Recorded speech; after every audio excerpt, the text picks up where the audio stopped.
느헤미야는 역사서 중에서 마지막 책이라고 할 수가 있습니다. 그리고 역사서가 쭉 진행이 되는데 역사서 중에서 마지막 책이라고 할 수 있어요. 그래서 그 느헤미야 이후에 예수 그리스도의 탄생까지 한 400년 동안 하나님께서 여러 가지 일들을 하셨지만 이 일들이 특별히 기록된 성경이 없습니다. 그래서 이 기간을 사람들은 신구약 중간사라고 이렇게 부르고 있어요. 그러니까 기록된 일들은 없지만 지금 여기 새싹에 물을 주는 것처럼 하나님께서는 뭔가 특별한 일들을 계획하고 계신다. 이스라엘 공동체를 회복시키는 일들을 하고 있다라는 것이에요. 그래서 느헤미야의 마지막이 어떻게 끝나느냐는 우리에게 상당히 중요한 일이 될 수 있다라는 것입니다.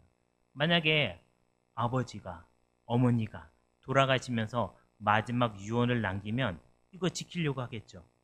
이거 지키려고 할 거예요. 그런데 이 느헤미야 마지막을 보고 예수님이 오실 때까지 중간에 기록되지 않은 역사를 볼 때에 느헤미야의 마지막은 얼마나 큰 의미를 우리에게 갖고 있는지를 우리는 알게 되는 것이죠. 그래서 오늘은 기억하사 주시는 복이라는 제목으로 말씀을 전하고 은혜를 나눌 건데요. 첫째, 같이 읽어볼까요? 시작. 하나님은 성전과 예배를 위해서 한 일을 기억하고 복 주십니다. 하나님이 기억하시고 복을 주신다는 사실이 너무너무 중요합니다. 근데 하나님이 중요하게 생각하는 일은 무엇이냐면 오늘도 우리가 성찬식을 하고 십자가의 은혜에 감사하고 우리의 죄악을 씻어주심을 감사를 드렸는데 하나님은 이스라엘 백성을 구원하는 일을 너무너무 중요하게 생각하시는 거예요. 우리의 영혼을 구원하셔서 하나님 나라로 인도하시는 일을 너무너무 중요하게 생각하세요. 그래서 하나님이 정말 엄하게 경계하시는 일은 하나님의 구속의 역사를 방해하는 어떤 일입니다. 그래서 느헤미야 13장 1절에 보면 이런 이야기가 나와 있습니다. 같이 읽어볼까요? 시작. 그날 모세의 책을 낭독하여 백성에게 들렸는데 그 책에 기록하기를 암몬 사람과 모압 사람은 영원히 하나님의 총에 들어오지 못하리니 이런 얘기가 나와 있습니다. 이스라엘 백성을 구원하는 일을 방해했던 암몬과 모압 사람들은 영원히 들어오지 못한다. 하나님의 총에 영원히 들어오지 못한다라고 얘기하고 있습니다. 그럼 이 암몬과 모압은 이 유래가 어떻게 되느냐? 창세기 19장에 보면 나와 있는데요. 36절, 38절까지인데요. 같이 한번 읽어보겠습니다. 시작. 롯의 두 아들이 아버지로 말미암아 임신하고 큰 딸은 아들을 낳아 이름을 모압이라고 하였으니 오늘날 모압의 조상이요 작은 딸도 아들을 낳아 이름을 베남미라 하였으니 오늘날 암몬 자손의 조상이었더라. 네. 롯이라는 사람이 있었는데 아브라함의 조카였습니다. 굉장히 성적으로 타락한 도시에 살고 있었고 이 도시가 망할 때 소돔과 고모라가 망할 때 롯과 그 두 딸이 살아남게 되었는데 이 딸들이 생각할 때 우리 이제 민족이 다 끊기게 되겠구나. 그러면 어떻게 하면 좋을까라고 생각했는데 이상한 생각을 해낸 거예요. 우리 아버지랑 내가 이렇게 해가지고 임신을 해서 아이를 낳으면 우리 종족이 살아남겠지 생각한 거예요. 이거 상식적인 이야기가 아니죠. 이거는 이제 폐륜입니다. 잘못된 이야기예요. 그런데 이 이야기를 통해서 낳게 된 민족이 있었어요. 모압과 암몬 족속의 조상이 이렇게 해서 생기게 되었다라는 거예요. 그러니까 시작 자체가 잘못된 족속이었고 이 족속은 하나님의 말씀을 정면으로 대적할 뿐만 아니라 하나님이 구속의 역사를 이루시는데 이걸 정면으로 막았다 그거예요. 그래서 하나님은 영원히 들어오지 못한다 라고 말씀하신 거예요. 그러니까 여러분 절대로 하나님의 구속의 역사가 이루어지는 것을 방해해서는 안 되는 것입니다.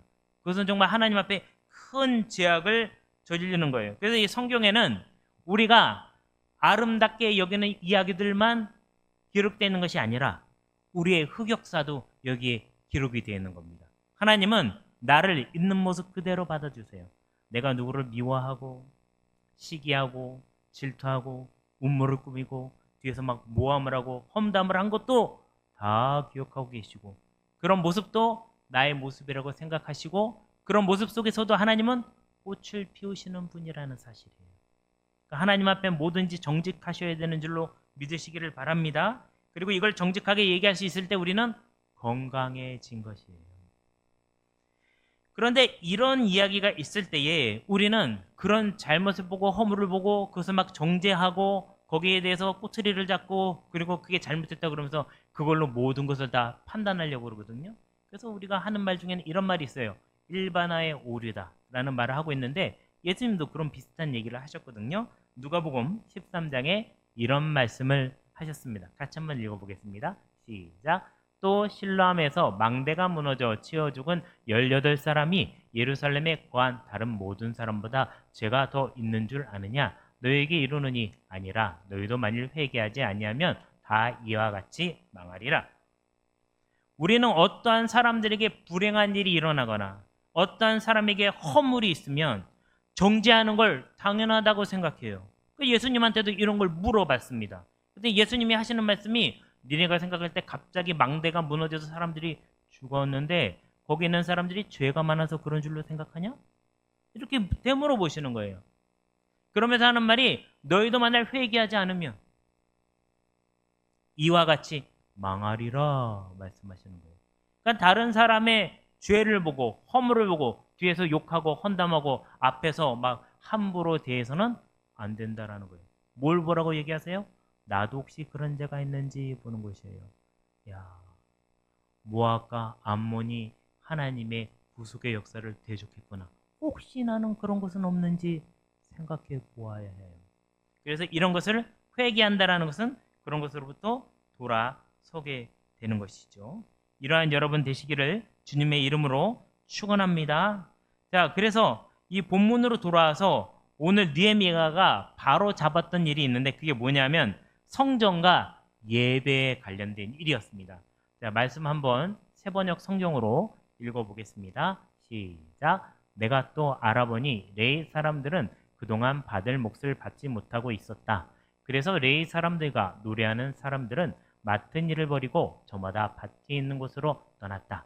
그래서 나는 어쩌자고 하나님의 성전을 이렇게 내버려 두었느냐고 관리들을 꾸짖고 또 레위 사람들을 불러 모아서 다시 일을 맡아보게 하였다. 그랬더니 온 유다 사람들이 곡식과 새 포도주와 기름의 11조를 가지고 와서 창고에 들여다 놓았다. 여기 레위 사람들은 하나님께서 기업을 주지 않으셨죠. 그리고 이 사람들에게 거주할 곳만 주셨어요. 그러니까 기업이라는 것은 거기로부터 수익이 발생하는 어떤 사업 수단이에요. 저도 마찬가지입니다. 저도 어디 가서 돈 벌지 않거든요. 지난번에 얘기한 것처럼 논술 가르쳐 주려고 카톡 오지만은 하지 않습니다. 왜냐하면 제가 해야 될 일은 여기서 청년들을 잘 가르치는 일이고 제가 해야 될 일은 성경을 열심히 연구하고 박사과정에서 연구하는 주제에서 하나님이 주신 해답을 찾아서 그거를 사람들에게 널리 알리는 게 제가 평생을 두고 해야 되는 라이프 비전이에요. 그러니까 여러분의 인생의 목적이 대학을 들어가거나 또는 좋은 직장을 가거나 결혼을 성공적으로 하거나 하는 것은 목표 중에 하나이지만 그게 비전은 아니에요. 그것이 전부가 아니라는 거예요. 그거는 그냥 여러분이 하나님이 주신 비전을 이루는데 징검다리일 뿐이에요. 그게 전부라고 생각하는 순간 여러분은 세상에 있는 사람과 교회에 있는 사람과의 차이점이 하나도 없는 것입니다. 그래서 내가 진짜 평생을 두고 애쓰고 노력해서 나의 목숨을 바쳐도 아깝지 않는 라이프 비전을 찾으셔야 됩니다. 저는 그걸 찾도록 도와주도록 역할을 부여받은 거예요. 저는 그것만 열심히 하면 됩니다. 그럼 하나님이 나머지는 책임져 주시는 거예요. 장학금도 주시고 강의할 기회도 허락해 주시고 강의를 하면 또 강의 또 비를 주시는데 그거 받으면 11조 헌금 열심히 내고 또 그걸 통해서 하나님이 하시고자 하시는 일들을 열심히 하면 저는 그걸로 하나님의 역할을 다 하는 것입니다. 그러니까는 지금 여기서 나와 있는 걸 보면 거주할 곳만 주셨어요. 그래서 이스라엘 백성들 사이에 소금처럼 널리 퍼져 있는 것입니다. 여기는 어디냐면요. 우유니 사막이라는 거예요. 소금 벌판이 있습니다. 딱딱하게 되어 있기 때문에 차를 타고 여기로 오프로드로 달릴 수도 있어요. 바닷물에 소금처럼 퍼진 레위인, 말씀대로 살도록 돕는 목회자예요. 그러니까 레위인들은 말씀대로 살도록 돕는 사람들인데 이 사람들이 성전에서 떠났다는 거예요. 떠난 이유가 아주 심플해요. 이스라엘 백성들이 헌금을 내지 않았습니다. 그랬더니 레위인들이 먹고 살 것이 없었어요. 그래서 성전을 떠났습니다. 그러니까는 성전을 떠나니까 이스라엘 백성들을 말씀으로 가르칠 사람이 없죠. 그러니까 말씀을 떠나죠, 사람들이. 말씀을 떠나니까 생활이 궁핍해지죠. 헌금을 또 드릴 것이 없어지죠. 악순환이 반복되는 거예요. 근데 이것을 느헤미야가 와서 보고 바로 잡는 거예요. 누굴 꾸짖었다고 나와 있어요? 레위인을 꾸짖었던 얘기가 없어요. 관리들을 꾸짖었다. 내가 성전을 어떻게 이렇게 내버려뒀냐? 성전의 곳간에 드릴 헌금이 떨어졌는데 그냥 두고 갔다고? 관리들이 지금 뭐라는 것이냐? 그래서 느헤미야가 그 떠나갔던 레위인들을 다 불러옵니다. 그래서 다시 제자리에 세우고 말씀으로 다시 가르치고 이 백성들이 신앙이 다시 올라가니까 하나님이 주신 복을 받아서 헌금을 다시 낼 수 있게 되었다는 얘기예요. 그러니까 여러분 이거 굉장히 심각하지만 아주 심플한 것이에요. 그래서 하나님의 성전 그리고 하나님께 예배하는 일에 우선순위를 두시는 여러분 되시기를 바랍니다. 그래서 하나님이 주신 재물을 하나님의 성전에 드리는 것은 당연히 해야 되는 것이에요. 둘째, 같이 읽겠습니다. 시작. 안식일을 거룩하게 지키게 한 일을 기억하고 복 주십니다. 이스라엘은 솔로몬 이후에 분열 왕국이 되었습니다. 그래서 분열 왕국이 돼서 북이스라엘, 남유다로 갈라지가 되었고요. 그리고 예배 처소도 두 군데가 되었어요. 북이스라엘에게는 뭐가 있었느냐 하면 사마리아 지역이 거기 속해 있었는데 그 사마리아 지역에 그림신산이라는 곳이 있었어요. 예전에 하나님께서 축복을 하였던 산입니다. 그래서 이 산에서 예배를 드리고 남유다는 어디서 예배할까요? 예루살렘. 예루살렘 원래 산이거든요. 예루살렘 성지순례 가보면 아래로 내려갔다가 골짜기를 지나서 위로 올라가는데 거기가 성전산이라는 곳이에요. 그래서 남유다와 북이스라엘에 각각 성전이 하나씩 있는 거예요. 정치적인 이유로 분리가 되었지만 예배 처소도 분리가 되게 되었다라는 사실이죠. 근데 이 북이스라엘은 멸망을 합니다. 아시리아라는 나라에 의해서 기원전 722년에 멸망을 했어요. 제가 멸망이라고 적었습니다. 무슨 얘기냐면 여기에 정복당한 이후에 이들은 돌아오지 못했습니다. 사라졌어요. 그냥 없어져 버린 거예요. 그리고 이제 여기다가 사람들이 혼혈족을 보내가지고 그러니까 이방민족을 보내가지고 사마리아에 살게 했기 때문에 그 사마리아는 치욕의 역사의 상징이 된 거예요. 예수님 시대도 보면 사마리아 쪽으로는 사람이 가려고 하지 않잖아요. 자신들이 치욕의 역사거든요. 그런데 남유다는 정복당했습니다. 정복이 일었었어요, 제가요. 그 얘기는 뭐냐면 페르시아가 패권을 잡은 이후에 고레스라는 왕이 나타나서 이들에게 고향으로 가도 좋다라는 칙령을 내리거든요. 그래서 여기다가는 정복이란 말을 쓴 겁니다. 그럼 북이스라엘은 사라졌지만 남유다는 살아남게 되었던 것이죠. 그 이후에 하나님께서 다시 신앙을 회복할 수 있도록 제2의 출애굽기를 허락해 주셔서 이제 이 땅에 스룹바벨, 에스라 그리고 우리가 알고 있는 느헤미야가 도와러 와서 신앙 공동체를 다시 회복하게 해 주는 것입니다. 우리 종종 이렇게 교회 안 나오는데 전화해 보면 목사님 제가 문제가 해결되면 교회 나올게요 라고 얘기합니다.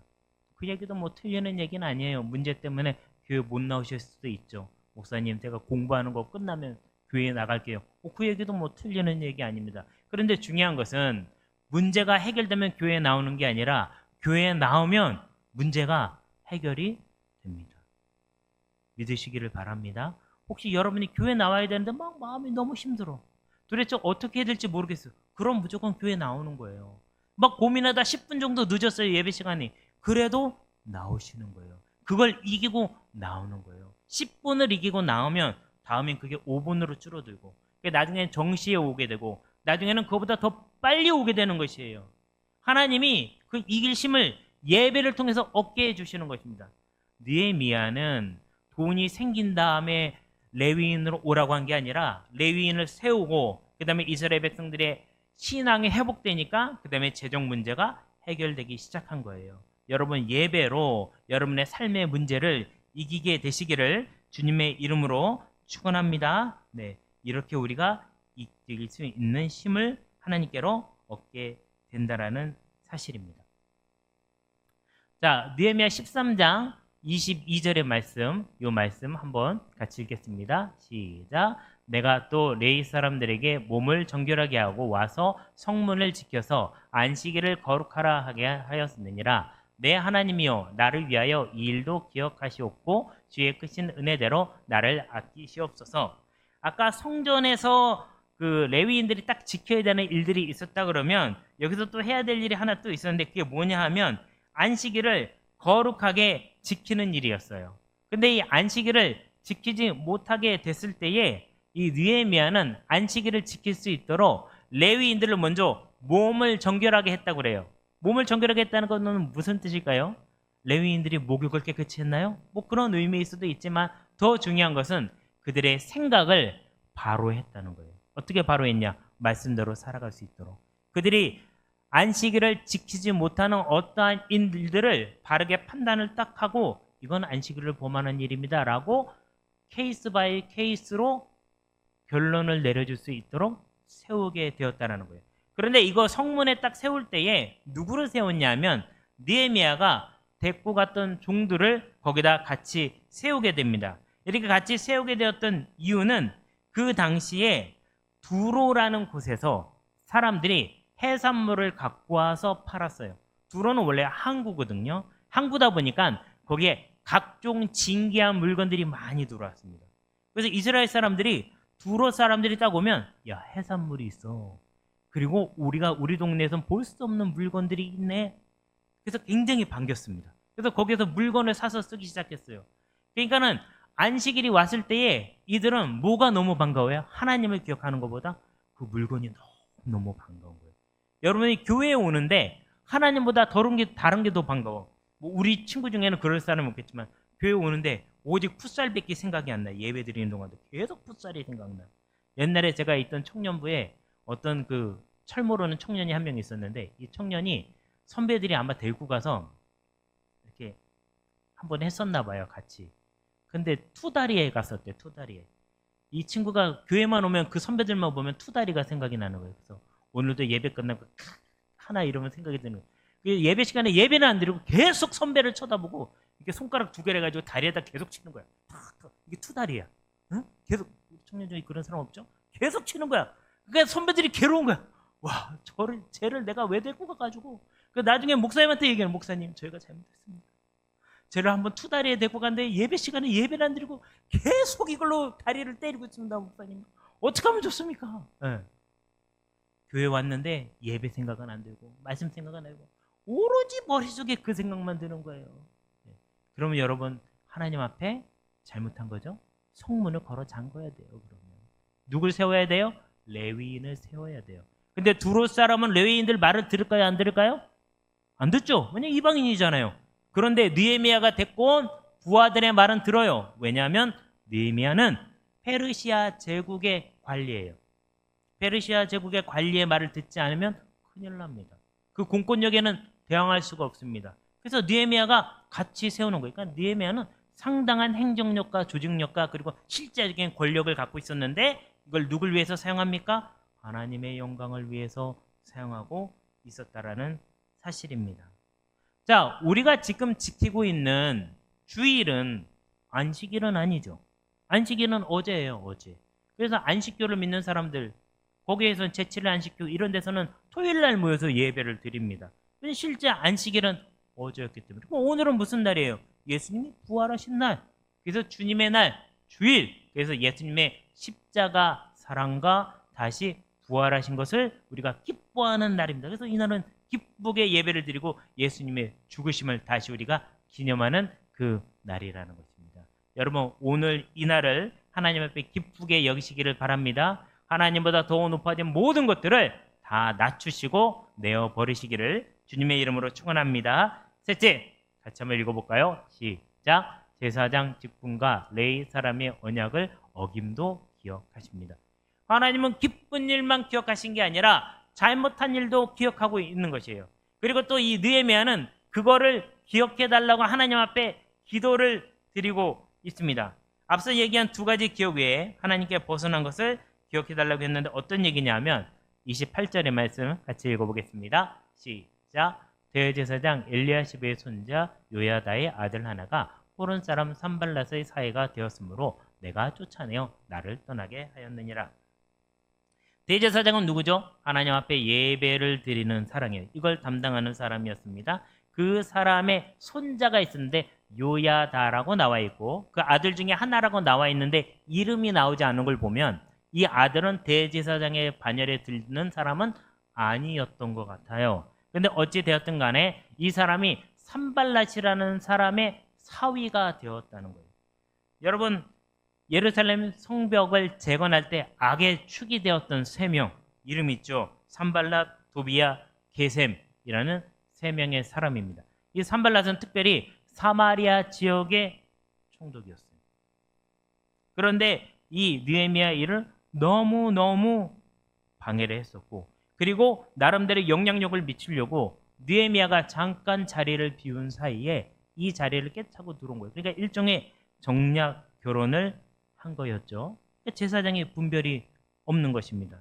그런데 이 제사장만 분별이 없었던 것이 아니라 이 다른 사람들도 분별이 없었는데 이런 내용이 나옵니다. 같이 읽겠습니다. 시작. 그들의 자녀가 아스돗 방언을 절반쯤은 하여도 유다 방언은 못하니 그는 말하는 말이 각 족속의 방언이므로 이렇게 나와 있습니다. 결혼을 했는데 이방 여인하고 결혼을 한 거예요. 그러니까 엄마가 유대인의 말을 하지 못하니까 아이들은 엄마한테 말을 배우거든요. 여러분의 언어도 어머니한테 말을 배울 가능성이 많습니다. 혹시 여러분의 말이 어머니한테 배워서 그 말에 대해서 뭔가 다른 면이 있다 그러면 어머니의 말로 다시 돌아가서 그 말을 고치거나 변경해야지만 달라질 수가 있는 거죠. 어찌됐든 이들은 아스돗 방언을 하고 있다라고 얘기를 합니다. 이 아스돗이라는 곳이 어디냐 하면 그 블레셋에는 5개의 도시가 있었거든요. 그 5개의 이름은 가사, 아스돗, 아스글론, 가드, 에글론이라는 곳이에요. 그리고 이 블레셋은 5개의 도시 국가가 연합해서 만들어진 것입니다. 그래서 이 골리앗이라는 장수가 있었는데 이 골리앗은 가드라는 도시 출신이거든요. 그래서 소년 다윗이 싸울 때 물맷돌을 5개를 가지고 나갔다고 얘기를 합니다. 그 이야기는 가드에 거인 골리앗이 있었던 것처럼 나머지 4도시에도 거인 골리앗과 같은 엄청나게 큰 사람이 있었다라는 거예요. 우리도 농구팀 보면 한 팀에도 우리 2m 넘는 선수가 있어. 그러면 상대편에도 아주 그 경쟁적으로 용병을 불러와서 2m 넘는 선수가 있어야지 뭐 리바운드라든 센터를 맡든 그럴 거 아니에요. 그런 것처럼 5개의 도시에 5명의 골리앗과 같이 엄청나게 큰 용사가 있었다라는 거예요. 그러니까 다윗이 5개의 물맷돌을 가져갔다는 것은 그 5명을 나는 한 번에 다 없애겠다라는 마음으로 나갔다라는 것이죠. 그리고 특히 유대인들은 구전 전통이 있었습니다. 말씀이 적어져 있는 것도 있지만 적혀 있는 말씀 말고 그 말씀에 대한 해석은 구전으로 전달되는 거예요. 그러니까 그 말을 모르면 이 말씀을 읽을 수는 있어도 말의 뜻을 전달해 줄 수 없기 때문에 신앙을 물려받을 수가 없습니다. 아주 큰 문제가 생긴 거죠. 그래서 우리도 예배를 드릴 때 청년들은 청년 예배를 드리고 중고등부는 중고등부 예배를 드리지만 같이 모여서 어른들은 어떤 찬송 부르는지, 어른들은 예배 드릴 때 어떤 설교를 들으시는지, 어른들은 어떤 말을 사용하는지를 같이 튜닝을 해야 돼요. 우리 청년들도 같이 튜닝을 하잖아요. 우리 청년 중에 어미진 청년이 있는데 어미진 청년이 평소에 엄마랑 아빠랑 얘기할 때 좀 말을 잘 못하겠었다 이렇게 얘기를 합니다. 그런데 함께 학부모 초청 예배를 드리고 난 후에 같이 우리가 엄마는 최고예요, You're the best mom이라는 책을 가지고 나눴잖아요. 나눈 다음에 엄마가 이해가 되고 아빠가 이해가 돼서 요즘에는 말하는 게 좀 쉬워졌다라는 얘기를 해요. 무슨 얘기냐면 같이 언어를 튜닝을 할 필요가 있습니다. 이게 점점 멀어지다 보면 나중에는 수습을 할 수가 없는 지경에 이르는 거지. 그래서 믿음의 다음 세대가 이루어져야 되는데 그냥 다른 세대가 되는 거예요. 전혀 모르는 낯선 세대가 되는 거예요.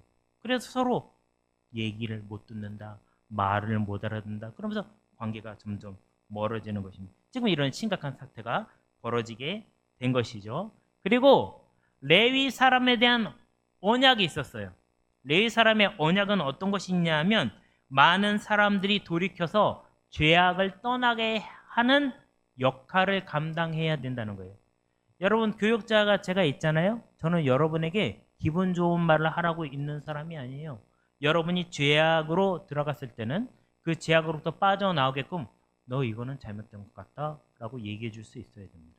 말씀을 통해서 제가 그 역할을 해야 됩니다. 만약 그 역할을 하지 않으면 하나님께서는 박희열 목사 이제 여호수아 청년들에게 내가 전해야 되는 말을 전하지 않네.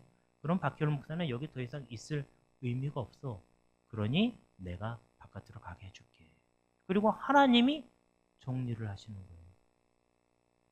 좋은 말을 하면 사람들은 듣기 좋을지 모르지만 하나님이 정리하십니다. 여러분 그런 것을 늘 깨달아 알아서 하나님의 귀한 말씀으로 날마다 변화되는 여러분 되시기를 합니다. 결국 레위 사람들이 그 언약을 지키지 않았다는 것이에요. 그러니까 여러분이 공동체 안에서 어떤 문제를 발견했다면 정직하고 선하게 기도하셔야 돼요. 여러분은 그 잘못에 대해서 뒤에서 지적하는 사람들이 아니에요. 그 잘못에 대해서 쑥덕쑥덕 거리는 사람이 아니에요. 그 잘못을 꼬리 잡아가지고 빙빙 돌리면서 소문내는 사람들이 아니에요. 하나님께 기도해야 돼요. 그 사람이 리더가 되는 것입니다. 가령 아주 쉽게 얘기해 줄게요, 여러분. 여러분 만약 6살짜리를 만났어요. 6살짜리 어린이. 그 어린이랑 과자 갖고 싸우나요? 그런 사람 없죠. 이게 뭐냐면 사람이 발달을 하면 아래 단계에 있는 사람을 품을 수 있게 돼요. 단계가 똑같으면 싸웁니다. 가끔은 싸우다 이런 말을 너 초등학생이냐? 그런 얘기하게? 내 수준이 굉장히 유치한 거예요. 근데 내가 훌쩍 뛰어넘으면 이 사람을 보고 아 그러시군요. 그런 아픔이 있어서 그러시군요. 그런 이유 때문에 그러신 거군요. 하고 먼저 들어갈 수 있어요. 그 사람을 밑에서 이렇게 바라보고 이걸 언더스탠드라고 얘기를 하잖아요. 여러분 그런 신앙에 성숙하신 분들이 되시기를 주님의 이름으로 축원합니다. 넷째 마지막입니다. 같이 읽겠습니다. 시작. 나의 힘이 아닌 하나님의 능력을 구할 때 기억하십니다. 느헤미야는 페르시아 제국의 고위 간직 출신이에요. 주변 상황에 대응하는 능력이 아주 뛰어납니다. 그리고 이 느헤미야는 술관원으로 보좌했던 왕이 아닥사스다 왕인데 이 왕은 에스더와 모르드게 시절에 있었던 아하수에로 왕의 아들입니다. 그 아들 중에 한 명이에요. 그래서 이 왕이 쟁탈전이 엄청나게 심각하게 있었고 이 쟁탈전 속에서 싸워서 그 자리를 차지한 사람이 바로 아닥사스다 왕이었습니다. 그리고 아마 제가 생각할 땐 느헤미야의 롤 모델은 모르드게일 수 있다라는 생각을 해봅니다. 느헤미야는 부족함이 없었습니다. 그런데 자신의 민족의 정체성이 분명했던 사람이에요. 그러니까 왕의 술 맡은 관원으로 나의 인생을 마무리할지 아니면 하나님의 비전으로 이것을 마무리할지 이 사람은 고민하지 않고 하나님의 비전을 향해 나갔는데 그 비전이 뭐였냐면 예루살렘 성벽을 건축하는 거였어요. 여러분 하나님이 여러분의 삶 속에 하나님의 비전을 이루기 위해서 지금 하나님의 비전의 어느 부분을 내가 감당해야 될지 하나님의 결핍을 보게 하신다는 거예요. 여러분 그걸 보시면 뛰어가시기 바랍니다. 달려가시기 바랍니다. 하나님이 나를 이만큼 높이 올려놓으신 거는 거기 가서 헌신하라고 나를 높여놓으신 거예요. 하나님이 이만큼 많은 것을 누리게 하신 것은 거기 가서 헌신하라고 그렇게 하신 거라는 거예요. 그래서 그 토대 위에 이루어졌는데 느헤미야가 12년 동안 이 이스라엘 신앙 공동체를 지켜봤는데 잠깐 아닥사스다 왕한테 보고하러 간 사이에 엉망진창이 된 거예요. 그래서 느헤미야는 깨닫게 된 겁니다. 아, 나의 힘으로 지킬 수 있는 게 아니구나. 그래서 이러한 기도를 하나님께 드리게 됩니다. 같이 읽겠습니다. 시작. 내가 이와 같이 그들에게 이방 사람을 떠나게 하여 그들을 깨끗하게 하고 또 제사장과 레위 사람들의 반열을 세워 각각 자기의 일을 맡게 하고 또 정한 기한에 나무와 처음 익은 것을 드리게 하였사오니 내 하나님이여 나를 기억하사 복을 주옵소서라고 얘기하는 겁니다. 느헤미야가 기억하게 해달라고 하는 일이 어떤 일이냐면 첫 번째 이방인을 떠나게 했다가 이방인과 결혼하면서 이방인의 말을 사용하고 이스라엘의 신앙을 계속 이어가지 못하겠죠. 그러니까 이방인과 손절하게 만들었습니다. 둘째, 제사장과 레위인을 똑바로 세워서 하나님의 말씀을 제대로 깨닫게 할 뿐만 아니라 하나님 앞에 예배 드린 일을 잘 드리겠죠. 근데 재밌는 거는 번제단을 위한 나무를 드리게 했다는 거예요. 이 나무는 뭐냐면 번제단이 상당히 사이즈가 큽니다. 솔로몬 성전 때는 가로, 세로가 9m씩 됐어요. 그리고 높이는 4.5m가 됐기 때문에 이 번제단에 나무를 떼우려면 상당히 많은 나무가 필요했습니다. 근데 이스라엘이 지금 망했잖아요. 그러니까 그 주변에 살림들이 다 사라졌겠죠. 나무를 채우는 일이 쉽지 않았습니다. 근데 하나님께 예배하는 일이 너무너무 중요하기 때문에 이 나무를 정한 기간에 딱 채워놓았어야 됐어요. 보통 이 나무를 채워놓는 시기가 지금 요 시기입니다. 7월과 8월 사이.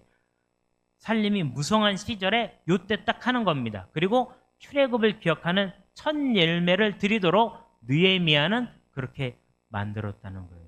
이것이 하나님 앞에 해야 되는 너무너무 중요한 일인데 느헤미야가 이것을 하게끔 만들긴 하였지만 중요한 거는 느헤미야가 평생 사는 건 아니잖아요.